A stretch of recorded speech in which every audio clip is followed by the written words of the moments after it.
So going back again with another movement speed type of video. This time around I will be going over the delves. So I will be teaching you some of my little tricks and tactics that I personally like to do in order to properly speed farm the delves.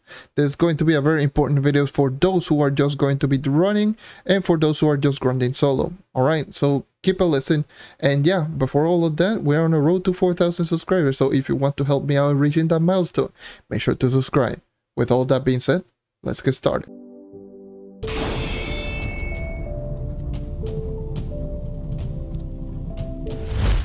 Hello and welcome to another JMP video. I'm the host JonNario, and today I'm going to be talking about how I personally properly speed farm the delves.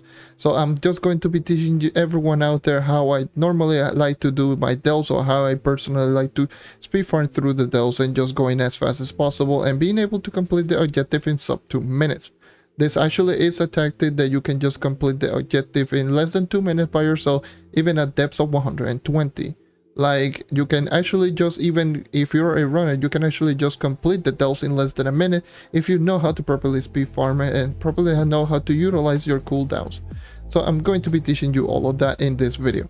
So first and foremost, I'm going to be talking about the little requirements that you do need in order to actually being able to pull this off.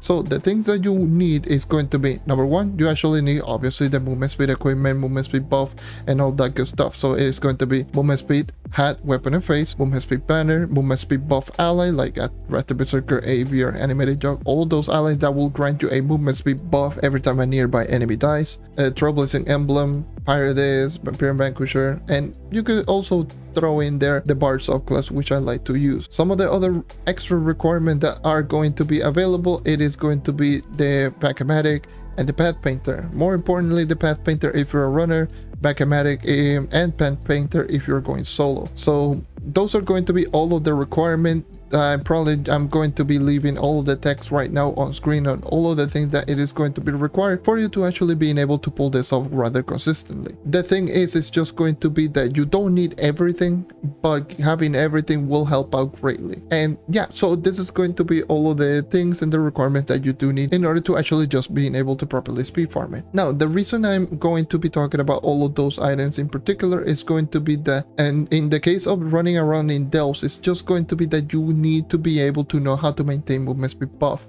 This is an extremely important thing that you need to know, including that in regular speed farming dungeons. In speed farming delves, it is extremely important for you to know how to properly maintain movement speed buffs. Movement speed buff is literally everything, especially if you're using something like the Path Painter, which the Path Painter is just going to be something that is extremely important for this just running around really quickly, because it's a percentage movement speed buff. Having a high level Path Painter is a 60% movement speed buff, which is a ridiculous amount of movement speed, especially if you do have a really high amount of base movement speed. That 60% is just going to skyrocket literally every single character to 300 plus movement speeds. And yeah, it's extremely important to being able to know how to properly maintain all of the movement speed buff while having Path Painter active as well. So first of all, I'll talk about like the runner's perspective instead of just going with the solo. As a runner's perspective, just trying to get to the boss as fast as possible, your objective is to being able to just run as fast as possible. So the thing that you need to do is being able to kill at least a couple of enemies on your way through the boss, because some of your movement speed buff is just going to be determined of whether you kill an enemy or not. Pirates is depending if you do kill an enemy. Ally buff is depending of if a nearby enemy dies. Vampire Vanquisher is depending if you do hit an enemy. Trailblazing emblem is just going to be depending if you do activate it or not. It's on demand, it's whenever you want. And then the Bard subclass, if you're using the Bard subclass, which is the strongest one out of everything because it's a plus 15 movement speed buff. If you do have a 30 KPR Bard, plus 15, which does add to the 60%, which is a plus 75% total movement speed, which is ridiculous. And that Bard subclass is also based around hits. So as you clearly can see, literally most of the movement speed buff that is not named Path Painter and Trailblazing is literally based around you hitting or killing an enemy. So you need to be able to maintain movement speed buff by just defeating enemies. If you do defeat enemy, you're going to get movement speed buff, and if you do get movement speed buff, you are able to activate Path Painter and you're able to run around really quickly. Now, let's go over the Path Painter. Path Painter is a must for you to know the cooldown. The cooldown on Path Painter is extremely important for you to know. So just keep going back and forth between discovery mode and adventure mode. Just keep going back and forth on something along those lines. If you are seeing that your character is just moving around slower than usual, just go back into the discovery mode and then just being able to activate the Path Painter once again. Just keep maintaining Path Painter. And Vacamatic does help out if you do have a high level Vacamatic, because Vacamatic, if you pull on Crystal, it will just reduce the cooldown by a little bit, so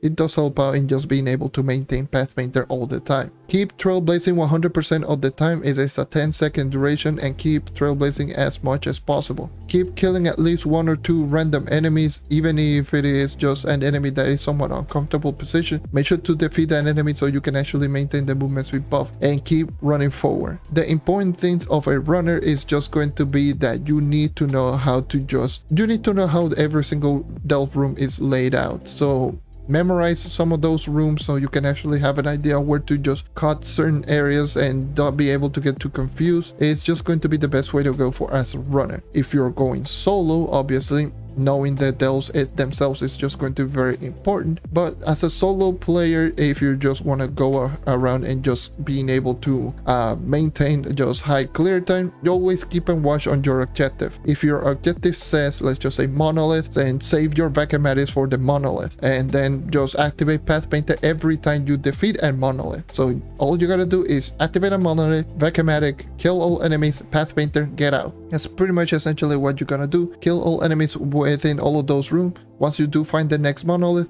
you should be either very close to the cooldown on Vacamatic. If it's not, then that's entirely fine. You can just kill the monolith really quickly, and then by the time that you do finish out that monolith, you should be able to at least have Path Painter or being able to be close to Path Painter to being active. So that's pretty much your monolith rotation if you're going solo. If you're emptying rooms, then make sure to have Vacamatic and make sure to follow certain rooms that are just easy to get. For example, do not go to any long big rooms. Just go with the smaller rooms and just defeat those rooms if you're doing clearing the objective. So make sure to do that if you're doing that objective in particular. Same goes with killing the enemies. Always make sure to find the enemy that has a lot of spawn. For the majority of the time, if you're just doing a kill set amount of enemies, there's usually going to be either 1 or 2 enemies that spawns a lot more than the rest, because there's going to be 4 enemies and each enemy does have 3 rooms. If you, let's just say if there's an objective that wants you to kill 70 enemies, you only find like 2 or 3 enemies of certain enemies that are just very difficult to kill. Just ignore every single room that you find those enemies. Just make sure to find the enemies that are just weak, and there are a bunch of them. And once you do see them, just make sure to enter the room from the just go from the entrance and just use your Vacamatic, because the Vacamatic's animation, it just keeps persistent. It's not an instant, it keeps persistent, so you can literally just pull the whole room if you go from the entrance for the most part. And especially if you're going really fast, you are literally going to pull pretty much essentially the whole room.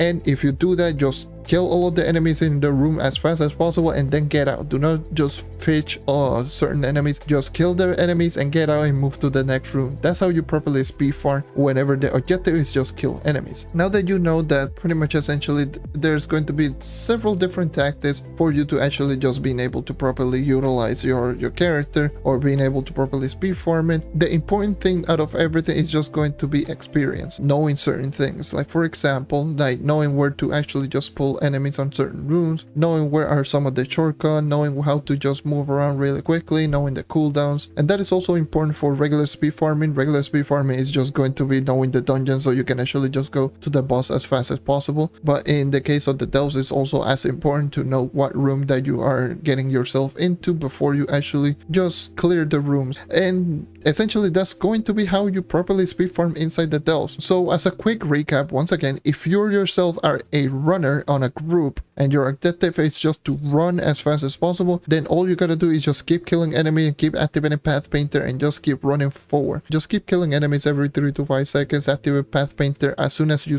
do see your character running really slowly, and then just keep running forward. And essentially that's going to be how you speed farm, or how you run as fast as possible as an actual runner. And then if you're an actual solo farmer, then your objective is just going to be knowing the actual objective that you're doing on the delves. Like for example, if it is monolith, then obviously just being able to know when to use your path painter instead of just using it sporadically. It is going to be better if you use it every time you defeat a monolith, if you can.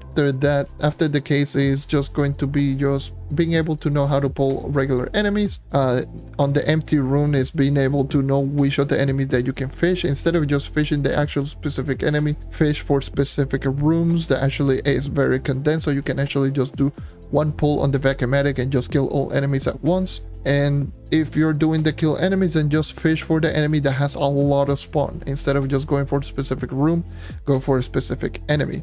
And that's essentially how you're going to complete that objective. Obviously there's other objectives, like for example the ore objective, just have bombs, destroy them. It's very simple, very self-explanatory.